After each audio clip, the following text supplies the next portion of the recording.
बिस्मिल्लाहिर्रहमानिर्रहीम। अस्सलाम वालेकुम नाज़रीन, आप यूट्यूब चैनल देख रहे हैं। मैं इमरान खान हूँ। सबसे पहले जनूबी कोरिया की थोड़ी सी बात कर लेते हैं। वहाँ पे जनूबी कोरिया के सदर ने मार्शल लॉ लगाने की कोशिश की है। उसकी वजह यह है कि 2022 में सदर का इलेक्शन हुआ था और बहुत थोड़े से मार्जिन से जो मौजूदा सदर है वो जीते थे। लेकिन 2024 में जो पार्लियामेंट का इलेक्शन हुआ उसमें जो अपोजिशन जमात थी वो बहुत अच्छे तरीके से कामयाबी हासिल करके हुकूमत बनाने में कामयाब हो गई। अब वो सदर को उठाना चाहते थे, सदर ने वहाँ पे मार्शल लॉ लगा दिया। पॉलिटिकल रीजन हैं और आपको पता है कि वहाँ की एस्टेब्लिशमेंट भी फिर इसी तरह इस्तेमाल हुई होगी जैसे पाकिस्तान में हुई है। बहरहाल वहाँ पे मार्शल लॉ जैसे ही लगाने का ऐलान हुआ तो लोग बहुत बड़ी तादाद में निकलकर सड़कों पे आ गए। लोगों ने कई ऐसे विजुअल नजर आए जहाँ पे वो गाड़ियों के नीचे लेट गए, फौजी गाड़ियों के आगे लेट गए, फौजियों को उन्होंने धक्के मारे। लेकिन हैरत की बात है, अभी तक हमने कोई ऐसा विजुअल नहीं देखा जहाँ पे लॉ इन्फोर्समेंट ने लोगों के ऊपर टॉर्चर किया हो। लोग बहुत बड़ी तादाद में निकले हैं और लोग क्यों निकले उसकी एक रीज़न ये भी है कि जनूबी कोरिया के बिल्कुल साथ ही शुमाली कोरिया है। अगर आप रात के वक्त ट्रेवल करें ना इस रीजन में और आप ऊपर से आपका तैयारा गुजरे तो आप ये देखेंगे, आप सैटेलाइट का इमेज निकाल के भी आप देखें तो आपको पता चलेगा कि जब आप गुजरते हैं जनूबी कोरिया से तो आपको रोशनियां नजर आती हैं, चाइना पे भी रोशनियां नजर आती हैं, लेकिन शुमाली कोरिया में आपको बिल्कुल अंधेरा नजर आता है। सैटेलाइट इमेज आप निकाल के जब भी देखेंगे तो शुमाली कोरिया को लगातार एक लंबा ही मार्शल लॉ वहां पे चल रहा है। तीसरी नस्ल है किम जोंग उन, जो इस वक्त वहां के हुक्मरान है। इनके वालिद भी हुक्मरान थे, इनके दादा भी हुक्मरान थे। तो तीसरी नस्ल से ये लोग कई दहाइयों से लगे हुए वहां पे इक़्तिदार में। इन्होंने शुमाली कोरिया का सारा स्ट्रक्चर तबाह कर दिया है। वहां के लोग बेचारे खाने पीने के लिए तरस गए हैं और शुमाली कोरिया के अंदर कोई उम्मीद बाकी नहीं रही। वहां से लोग भागते हैं बेचारे, कोई जनूबी कोरिया पहुंचता है, कोई चाइना जाता है, वहां से जनूबी कोरिया पहुंचता है। तो जनूबी कोरिया के लोगों को बहुत अच्छी तरह पता है कि मार्शल लॉ क्या होता है और मार्शल लॉ के नुकसान क्या होते हैं। लिहाजा वो निकले और बहुत बड़े पैमाने पर निकल के उन्होंने अपना रद्द-ए-अमल दिया है। तो ऐसा लगता नहीं है कि ये प्रलॉन्ग करेगा वहां पे मार्शल लॉ। अभी तक कुछ ज्यादा इतलात मजीद नहीं आ रही। अब तक की यही है कि सदर ने कहा मेरे पास कोई और ऑप्शन नहीं था तो मुझे मुल्क को बचाने के लिए, और जो नॉर्मली इस तरह के लोग बयान देते हैं कि जनाब मुल्क को कौम के मफाद में अजीज हम वतनों, ये इस टाइप का एक स्टेटमेंट है जो वहां के सदर ने दिया टीवी पे खिताब करते हुए, लेकिन लोग उसको मान नहीं रहे। फर्दर चीजें आएंगी, मैं आपको बता दूंगा। एक चीज और है नाज़रीन, जो पाकिस्तान में हो रही है तवातर के साथ, अब लगातार हो रही है, और जो एस्टेब्लिशमेंट के नुमाइंदगान हैं या जो उनकी नुमाइंदगी करते हैं एस्टेब्लिशमेंट के बिहाफ के ऊपर, वो लोग ये बातें कर रहे हैं। जैसे फैसल वाडा है, मैं एक साफ मिसाल आपको दे देता हूं। वो ये कह रहे हैं जी हुकूमत ने किया है जो किया है, रियासत का इल्जाम ना लगाएं, आप इदारों पे आप इल्जाम ना लगाएं, रियासत पे आप इल्जाम ना लगाएं, ये जो किया हुकूमत ने किया। ये बयानिया आ रहा है। अच्छा, इस बयानिया के पीछे रीजन क्या है कि जो कार्रवाई होगी है वो बहुत बड़ी है और जिस आदमी के साथ हो गई है वो आदमी उससे भी बड़ा है। यानी आप किसी, मैंने एक दिन कहा था ना कि ये लोग वो लोग नहीं है कि जिनको मार दो तो पता ही नहीं चलता। मेरे अल्फाज तल्ख जरूर थे कि मैंने कहा था कि ये पहाड़ों से उतर के नहीं आए, ये कोई ऐसा, हालांकि वो लोग भी मेरे लिए उतने ही मोहतरम है, मोतबर है, लेकिन पहाड़ों के ऊपर जिस तरह का जुल्म हुआ इस मुल्क में, क्या वो हम सब नहीं जानते? आप पाकिस्तान की तारीख का हिस्सा है, इसको हम निकाल तो नहीं सकते। तो मामला यह है कि ये जो लोग मारे गए हैं ये इस्लामाबाद में वफाकी दारुल हुकूमत में मारे गए, उनको वहां शहीद किया गया है। और जो गोली चलाई गई है वो दो तरफ से चल सकती है ना, या तो लोग अपने आप को खुद मार दे या रियासत उन्हें मार दे। तीसरा तो ऑप्शन है कोई नहीं। अब तीसरा कौन हो सकता है गोली चलाने वाला? वो तो कोई नहीं हो सकता। बहरहाल फैसल वाडा साहब लगातार ये कह रहे हैं कि जनाब ये रियासत ना करें, ये हुकूमत है, हुकूमत ने किया है, और रियासत की और पीटीआई की कोई लड़ाई नहीं है, जो लड़ाई है वो हुकूमत के साथ है। अब ये एक नई लाइन है जिसको देखते हुए मैं अंदाजा हो रहा है कि थोड़ा सा शायद एस्टेब्लिशमेंट भी अपने आप को बैकफुट पे लेकर जा रही है कि सारा कुछ करके देख लिया, फायदा कोई नहीं हुआ। अब इस कत्लेआम के बाद भी पाकिस्तान तहरीक इंसाफ की मकबूलियत में इजाफा हुआ, कमी नहीं हुई, इजाफा हुआ। इमरान खान साहब का नैरेटिव ज्यादा मजबूती के साथ लोगों के अंदर सरायत कर गया है इस कत्लेआम के बाद भी। अच्छा, एक चीज और जो बड़ी बारीक वारदात हो रही है वो मैं आपके सामने रख देता हूं। इमरान खान साहब के ट्विटर को डिस्क्रेडिट करने की कोशिश की जा रही है। देखें, इस वक्त इमरान खान की जो आवाज के अंदर एक मजबूती है, उसमें एक बड़ा रीजन एक तो उनका सोशल मीडिया है जो पूरी दुनिया के अंदर आवाज उठाता है उनके लिए। उनके ओवरसीज पाकिस्तानी है जो बाहर बैठकर दिलेरी के साथ बात कर सकते हैं। पाकिस्तान के अंदर थोड़ा मुश्किल होता है बात करना, लोगों ने बाकी काम भी करने होते हैं। तो और तीसरा, इमरान खान साहब की अपनी जो मकबूलियत है लोगों में, वो एक अलग चीज है। लेकिन इमरान खान साहब का अपना जो ट्विटर हैंडल है जिसके ऊपर 21 मिलियन सब्सक्राइबर्स हैं, ये पाकिस्तान में सबसे ज्यादा है। इमरान खान साहब का किसी से कोई मुकाबला नहीं है पाकिस्तान में फॉलोइंग के हवाले से। ट्विटर पे सबसे ज्यादा पाकिस्तानी इमरान खान साहब को फॉलो करते हैं, और ये कोई ऐसा नहीं है कि इमरान खान साहब के फॉलोअर्स जाली है, ये ऑर्गेनिक है। यानी अगर आप देखेंगे मरियम नवाज ट्वीट करें तो बहुत थोड़े से रीट्वीट होते हैं, बहुत थोड़े से। यानी मेरे फॉलोअर्स बहुत कम हो गए मरियम नवाज से, सिद्दीक जान के भी बहुत कम हो गए मरियम नवाज से, लेकिन अहमद फरहाद साहब हैं हमारे, उनके बहुत कम है मरियम नवाज से, लेकिन उनके ट्विटर की रीच मरियम नवाज से ज्यादा है। उसकी वजह यह है कि उनके जो है वो फॉलोअर ऑर्गेनिक है। मरियम नवाज के फॉलोअर ऑर्गेनिक नहीं है, उन्होंने 2 नंबर तरीके से किए।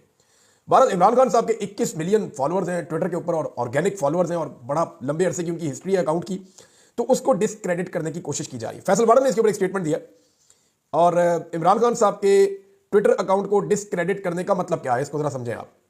कि जो इंफॉर्मेशन वहां से आती है ना, लोग उसके ऊपर यकीन करते हैं और उसको फैलाते हैं हर तरफ।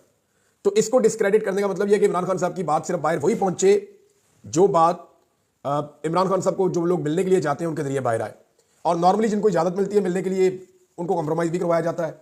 तो ट्विटर को जो है वो कोशिश की जा रही है कि डिस्क्रेडिट किया जाए और लोगों के दिलों में शक डाला जाए, पता नहीं ये बात इमरान खान ने की है या नहीं की, लोगों के दिलों में ये वहम पैदा किया जाए। यानी कल जब इमरान खान साहब का, एक दिन पहले की बात है, परसों इमरान खान साहब का जब एक ट्विटर के ऊपर ट्वीट आया तो मैंने उनकी पार्टी के लोगों से रब्ता किया। मैंने उनसे पूछा कि जी क्या मैं ये आपसे पूछ सकता हूं कि ये जो ट्विटर के ऊपर भी ट्वीट इमरान खान साहब का आया, आज दिन को जो स्टेटमेंट आया था जो पार्टी के लोगों ने बाहर आकर दिया था, जैसे कि बैरिस्टर गौहर अली मोहम्मद खान वगैरह आए थे, उन्होंने आकर बोला, मैंने कहा ये उससे मुख्तलिफ क्यों है? तो मैं सवाल इसलिए जानना चाहता हूं कि क्या ये इंफॉर्मेशन किसी और सोर्स से आई? तो फिर मुझे जो इंफॉर्मेशन मिली उस पर मैं मुतमईन हो गया। मैंने कहा ठीक है जी, इमरान खान साहब के अपने अल्फाज हैं।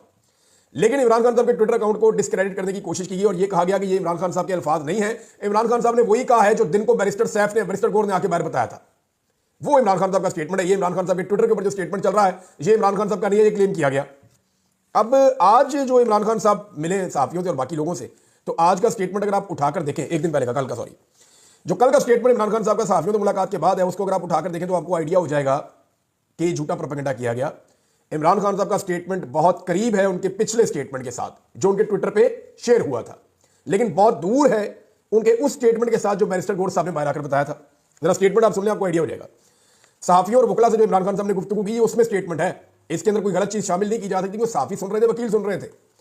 आज अहले खाना ने मुझे इस्लामाबाद कत्लेआम की मुकम्मल तफसीलात से आगाह किया कि कैसे हमारे पुरअमन मुजाहिरीन पर सीधी गोलियां चलाई गईं और आइन और कानून की बात करने वाले दर्जनों निहत्ते शहरियों को शहीद और सैकड़ों को जख्मी कर दिया गया। अब तक 12 शोहदा की तफसीलात सामने आ चुकी हैं। ये जो बर्बरियत हुई है पाकिस्तान की तारीख का स्याह तरीन बाब है। याह्या खान पार्ट 2 मुल्क पर मुसल्लत होकर बैठ गया है। मैंने सुप्रीम कोर्ट से मुतालबा किया है कि गैर जानिबदार जुडिशल कमीशन बनाकर निहत्ते और पुरअमन शहरियों के कत्लेआम की तहकीकात करवाई जाए और कत्लेआम का हुक्म देने वाले और इसमें मुलव्विस अनासर को सख्त तरीन सजाएं दी जाए। मेरी इस मामले पर मजीद मुजावरत जारी है और मैं तफसीलात इकट्ठी कर रहा हूं। हम इस मामले को ऐसे नहीं छोड़ेंगे। अगर किसी को लगता है कि ऐसे खौफ पैदा करने से अवाम चुप बैठ जाएंगे तो ये उसकी खामख्याली है। हम इस जुल्म के खिलाफ तमाम आलमी फोरम्स पर अपनी आवाज बुलंद करेंगे। तहरीक इंसाफ की क़यादत को हदायत की है, जिम्मेदारान बशमूल शहबाज शरीफ और मोहसिन नकवी पर FIR कटवाएं। दुनिया के किस मुल्क में जमहूरी एहतजाज पर यूं सीधे फायर खोले जाते हैं? शोहदा और जख्मियों के हवाले से इस्लामाबाद और रावलपिंडी के अस्पतालों का डाटा जल्द अज जल्द पब्लिक किया जाए और तमाम अस्पतालों और सेफ सिटी की CCTV फुटेज महफूज की जाए ताकि 9 मई की तरह शवाहिद गायब ना किए जा सके। मैंने अपनी पार्टी और वज़ीर आला खैबर पख्तूनख्वा को हदायत दी हैं कि शोहदा के लवाहिकीन और जख्मियों की देखभाल और उनकी फलाह बहबूद की जिम्मेदारी लें। जो लोग लापता हैं उनकी बाजियाबी के लिए तमाम तवानाइयाँ खर्च करें और जो लोग गिरफ्तार हैं उनके केसेस की पैरवी करने वाले वकला की टीम्स की हौसला अफजाई करें। जहां तक ऑपरेशन की कामयाबी और नाकामी का सवाल है तो ऑपरेशन तो बंदूक के दौर पर कामयाब हो ही जाते हैं। लाल मस्जिद ऑपरेशन भी कामयाब था, याह्या खान ने भी ऑपरेशन कामयाब किया था, मगर इसके 1 माह बाद मुल्क 2 टुकड़े हो गया था। इस्लामाबाद में जो खून की होली खेली गई है इसका असर बहुत देर पा होगा। बुशरा बीबी को मैंने हदायत की थी कि एहतजाज को किस तरह इस्लामाबाद लेकर जाना है, उन्होंने जो किया मेरी हदायत के मुताबिक किया। तहरीक इंसाफ के ओहदेदारान और कारकुनान मुत्तहिद और मुनज़्ज़म होकर मुल्क पर मुसल्लत माफिया के खिलाफ अपनी हकीकी आज़ादी की जद्दोजहद के अगले मरहले की तैयारी करें। यह सियासत नहीं जहाद है। ये जी इमरान खान साहब का स्टेटमेंट है। एक दिन पहले भी उनका स्टेटमेंट इससे मिलता जुलता था, लिहाजा उनके ट्विटर को डिस्क्रेडिट नहीं किया जा सकता। वो उनकी एक्सेस में भी होगा तो इमरान खान साहब इसी तरह बात करेंगे। मुझे कुछ और चीजें भी पता है कि इमरान खान साहब का ट्विटर कैसे हैंडल होता है, यानी ये तो नहीं पता कि मैसेज कैसे जाता है, लेकिन मुझे ये आइडिया है कि इसका मैकेनिज्म क्या है, क्योंकि इमरान खान साहब की मर्जी के बगैर कोई चीज उनके ट्विटर से शेयर नहीं हो सकती। जब तक वो चाहेंगे वो चीजें शेयर हो जाएंगी, जो वो नहीं चाहेंगे वो चीज शेयर नहीं होगी। नॉर्मली यही रूटीन है। अगर कोई अचानक से कोई अजीबोगरीब चीज हो जाए तो मैं वो कह नहीं सकता, लेकिन फिलहाल तो प्रोसीजर यही है मेरी अंडरस्टैंडिंग के मुताबिक। अब एक चीज और नाज़रीन, इस्लामाबाद में बड़ी सख्त ज्यादती हो रही है, उस पर मैं बात करूंगा, लेकिन इमरान खान साहब ने अपने आखिरी कार्ड के बारे में बात की जो उन्होंने अपनी बहन को बताया। तो तब से लेकर अब तक पाकिस्तान में एक बहस चल रही है कि इमरान खान साहब का आखिरी कार्ड हो क्या सकता है। देखिए 2-3 ऑप्शन है ना। एक तो इमरान खान साहब ने भूख हड़ताल की बात की थी और उन्होंने कहा था कि वो एक भूख हड़ताल पे जाएंगे। अगर इमरान खान साहब भूख हड़ताल पे जाते हैं तो फिर बेशुमार लोग भूख हड़ताल पे जाएंगे। पाकिस्तान नहीं बल्कि दुनिया भर के अंदर ये एक इवेंट बन जाएगा। तो अगर इमरान खान साहब भूख हड़ताल के ऊपर जाते हैं और कोई ऐसी चीज करते हैं तो ये एक कार्ड हो सकता है, लेकिन मेरे ख्याल में ये नहीं। एक और कार्ड है जिसका जिक्र इमरान खान साहब माजी में कर चुके हैं कि वो स्ट्रीट मूवमेंट चला सकते हैं, यानी गली मोहल्लों की सतह तक वो एहतजाज को ले जा सकते हैं। अब हर गली के अंदर तो पुलिस नहीं घुसेगी ना, हर गली के अंदर तो लॉ इन्फोर्समेंट के बंदे नहीं घुसेंगे। तो अगर गलियों मोहल्लों के अंदर जगह जगह एहतजाज होना शुरू हो गया और पूरे पाकिस्तान से इसके मनाजर आना शुरू हो गए और पूरी दुनिया के अंदर ये चीजें दिखाई गई तो इसका इंपैक्ट बहुत गहरा होगा और ये बड़ा जोरदार एहतजाज हो सकता है। तो क्या इमरान खान साहब स्ट्रीट मूवमेंट करने जाएंगे? क्योंकि इस वक्त लोगों का गुस्सा अपने उरूज पर है। जो सहाफी फील्ड में जा रहे हैं उनसे जब मैं बात करता हूं वो ये कहते हैं कि लोगों के सेंटीमेंट्स पहले से ज्यादा खौफनाक है। लोग अब फाइनल कॉल से ज्यादा गुस्से में हैं कि बड़ी ज्यादती हुई है इस्लामाबाद में और उसको लोगों ने दिल पर दिया। तीसरी एक चीज और हो सकती है कि इमरान खान साहब के दिमाग में कुछ ऐसा चल रहा है जो अभी किसी और के दिमाग में नहीं चल रहा। कई दफा इमरान खान साहब जो है वो आउट ऑफ द बॉक्स आए, कई दफा उन्होंने ऐसी चीजें की जिसका कोई अंदाजा और तखमीना नहीं लगा सका, तो मुमकिन है इस दफा फिर उनके दिमाग में ऐसी कोई बात हो। लेकिन इस्लामाबाद में इस वक्त एक बहुत बड़ी ज्यादती हो रही है, और ये इतनी बड़ी ज्यादती हो रही है कि एक ही वक्त के अंदर इस्लामाबाद की तीनों बार्स ने, मिसाल के तौर पे ये मामला इतना हसास है कि इस्लामाबाद बार काउंसिल ने, Islamabad high court bar association ने, इस्लामाबाद डिस्ट्रिक्ट बार एसोसिएशन ने, तीनों ने अलग अलग प्रेस रिलीज इसके बारे में जारी की है। प्रॉब्लम यह है कि पश्तूनों को चुन चुन कर इस्लामाबाद में निशाना बनाया जा रहा है, और ऐसे ऐसे वाकयात सामने आ रहे हैं। हमारे एक सहाफी है दोस्त अदनान हैदर, वो बताते हैं उनका एक टैक्सी ड्राइवर है बंदा बेचारा, वो उसको पकड़ के ले गए पुलिस वाले। वो जाकर पता किया, उन्होंने कहा इसका कसूर क्या, उन्होंने पीटीआई को, उन्होंने नहीं है यार, साबित किया, उन्होंने कहा जी नहीं ये पठान है। अब आप अंदाजा कीजिए। एक एम्बेसडर है इस्लामाबाद में, सफीर है गैर मुल्की, उनका जो शेफ है, जो खाना पकाने वाला कुक है, वो बावर्ची बेचारा वो पश्तून है, उसको उठाकर ले गए। और बाद में फिर उन्होंने माफी मांगकर छोड़ी, उसकी ज्यादती भी बहुत की। और बहुत सारे लोग हैं, एक पूरा होटल है काबुल होटल, उसके सारे मुलाजिम उठाकर ले गए। एक और होटल है, उसके सारे वेटर्स उठा के ले गए।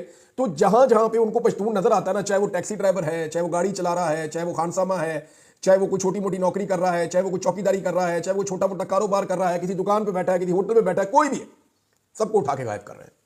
आप अंदाजा करें कि पुलिस वाले लगातार गिरफ्तारियां कर रहे हैं। ये अली नासर रिजवी साहब जो हमारे वहां के आईजी हैं इस्लामाबाद के, वो इन्होंने तो चले जाना है यहां से, इस्लामाबाद पुलिस ने तो यही रहना है ना। तो ये जो पश्तून भाइयों के साथ जो सलूक इस वक्त इस्लामाबाद में किया जा रहा है, क्या ये रियासत और ये निजाम उसका खुमियादा भुगतने के लिए तैयार है? अली नासर रिजवी साहब ने तो जो जराइम कर दिए हैं, उनको इसकी सजा भुगतनी पड़ेगी एक दिन, आज नहीं तो कल उन्हें भुगतनी पड़ेगी। और उनके चेहरे पे नजर आ रहा है कि जितना खौफ उनको अब है। ये चीजें करने से पहले उनको सोचना चाहिए था। बार बार मैंने उनको मुखातिब करके अपने वीलॉग में कहा कि आप एक लिमिट को क्रॉस ना करें, लेकिन बदकिस्मती से उन्होंने किया और अब वो फंस गए।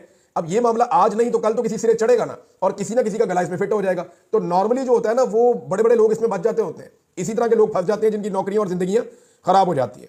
बहरहाल छोटे छोटे कारोबारी लोग, घरेलू मुलाजमीन, इनको उठाया जा रहा है। जो गरीब पश्तून है, उन्हें लगातार इस्लामाबाद में उम्र का लिहाज किए बगैर उन्हें तकलीफ दी जा रही है, और इससे नफरत पैदा होगी। नून लीग जो है, उसने तो अब पता है उसको कि उसने सिंध में तो इलेक्शन कभी जीतना नहीं है। अब नून लीग को यह भी पता है कि उन्होंने खैबर पख्तूनख्वा में भी कभी इलेक्शन नहीं जीतना। जो कुछ नवाज शरीफ ने खैबर पख्तूनख्वा के बारे में कह छोड़ा और जो उनके स्टेटमेंट रिकॉर्ड के ऊपर मौजूद है, अब इन्होंने खैबर पख्तूनख्वा से भी इलेक्शन फिलहाल नहीं जीतना, और 10 साल तो ये इसके बारे में सोचा ही ना। तो उन्हें तो पता है कि उन्होंने खैबर पख्तूनख्वा में जाना ही नहीं है, लेकिन क्या बाकियों ने भी नहीं जाना? एएनपी ने इसके बारे में आवाज नहीं उठाई। फजल रहमान साहब की पार्टी को इस पर आवाज उठानी चाहिए। उनका खैबर पख्तूनख्वा में और जो बलूचिस्तान की पश्तून बेल्ट है, वहां पे उनका बड़ा असर रसूख है, और उनसे सारे ये तवक्को करते हैं कि वो गरीब पश्तूनों के लिए आवाज उठाएंगे कि ज्यादती हो रही है उनके साथ इस्लामाबाद में। यही आवाज जमात इस्लामी को भी उठानी चाहिए, उनको वहां वोट मिलता है। एएनपी को उठानी चाहिए, बाकी जमातों को उठानी चाहिए, लेकिन बाकी जमातें इसके ऊपर आवाज नहीं उठा रही। अभी तक पाकिस्तान तहरीक इंसाफ ने आवाज उठाई है, वकला ने आवाज उठाई है, मीडिया ने आवाज उठाई है, सोशल मीडिया ने आवाज उठाई है, और मैं उम्मीद करता हूं कि बाकी सारे लोग भी इस जुल्म, जबर और ज्यादती के खिलाफ आवाज उठाएंगे। पश्तून हमारे भाई हैं, उनका पूरा हक है वो पाकिस्तान में जहां दिल करे जाएं, जहां दिल करे वहां रहें, जहां दिल करे वहां कारोबार करें। ये सारा पाकिस्तान उनका है, वो भी पाकिस्तान के उतने ही मालिक हैं जितने बाकी सूबों में मौजूद लोग पाकिस्तान के मालिक हैं। एक और नादरीन खबर है कि जो गिरफ्तार लोग हैं, उनसे लगातार धड़ाधड़ बयान रिकॉर्ड करवाए जा रहे हैं। यानी उनको थ्रेट किया जाता है मेरे ख्याल में, या उन्हें बाहर की इंफॉर्मेशन नहीं है, या उन्हें डराया जाता है, लोगों से मिलने नहीं दिया जा रहा, लोगों की मुलाकातें नहीं करवाई दी जा रही। जो नौजवान गिरफ्तार हैं खैबर पख्तूनख्वा से आने वाले, तो उनके बयान रिकॉर्ड करवा के धड़ाधड़ पीटीवी के ऊपर चलवाए जा रहे हैं। और वो कोई कह रहा है जी मैं दहशतगर्द हूं, कोई कह रहा है जी मेरे पास बंदूकें थी, कोई कह रहा है मैंने बंदूकें देखी हैं, कोई कह रहा था जी मैं बंदूकें चला रहा था। तो हालांकि पूरी दुनिया से जो मीडिया आया हुआ था, उन्होंने गवाही दी कि मुजाहिरीन निहत्थे थे, इनके पास कोई हथियार नहीं था। और पुलिस की हिरासत में इस किस्म के बयान की कोई कानूनी अहमियत नहीं होती, कोई कानूनी हैसियत नहीं होती, जब तक कि कोई मजिस्ट्रेट के सामने जाकर अपनी मर्जी से बयान ना दे। जैसे कि इसहाक डार साहब ने दिया था बयान, हालांकि वो हिरासत में थे, लेकिन उन्होंने अपना बयान मजिस्ट्रेट के सामने जाकर दिया था। और इसहाक डार साहब का जो बयान था कि शरीफ खानदान ने मनी लॉन्ड्रिंग की है, उसके अंदर उन्होंने सारे सबूत भी दिए थे, जो सबूत बाद में साबित हो गए थे कि वाकई में मनी लॉन्ड्रिंग की है।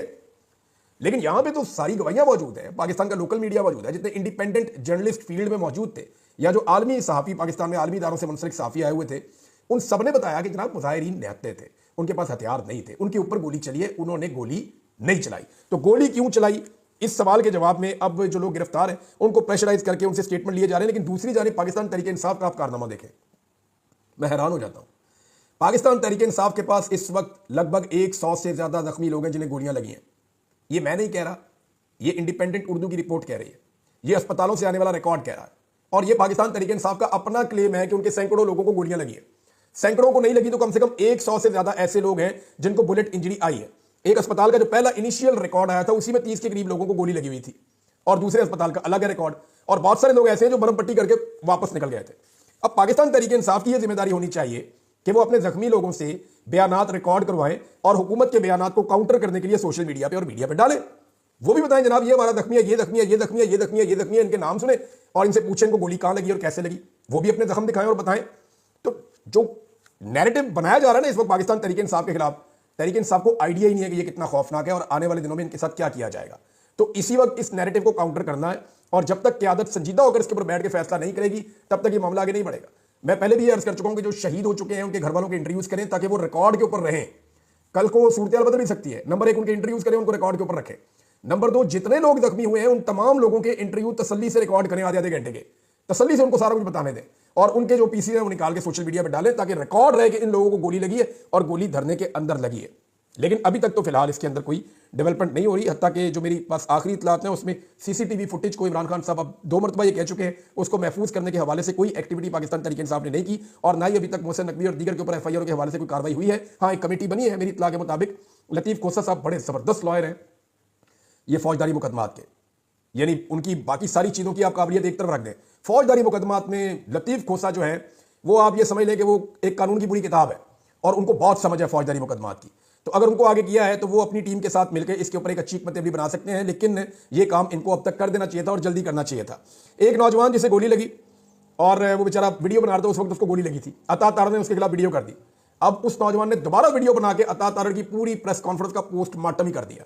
आप अंदाजा करें इमरान खान साहब ने कैसा शऊर दिया पाकिस्तान तहरीक इंसाफ के नौजवानों को कि एक आम नौजवान जिसे कल तक कोई जानता भी नहीं था उसने वफाकी वजीर की पूरी प्रेस कॉन्फ्रेंस का अकेले ने बैठ के एक मोबाइल के साथ पोस्टमार्टम कर दिया। वीडियो देख के मैं हैरान हो गया, एक एक जुमले का उसने जवाब दिया और साबित कर दिया झूठा। अब तक के लिए इतना ही, अपना ख्याल रखिएगा, अपने चैनल का भी। अल्लाह हाफ़िज़।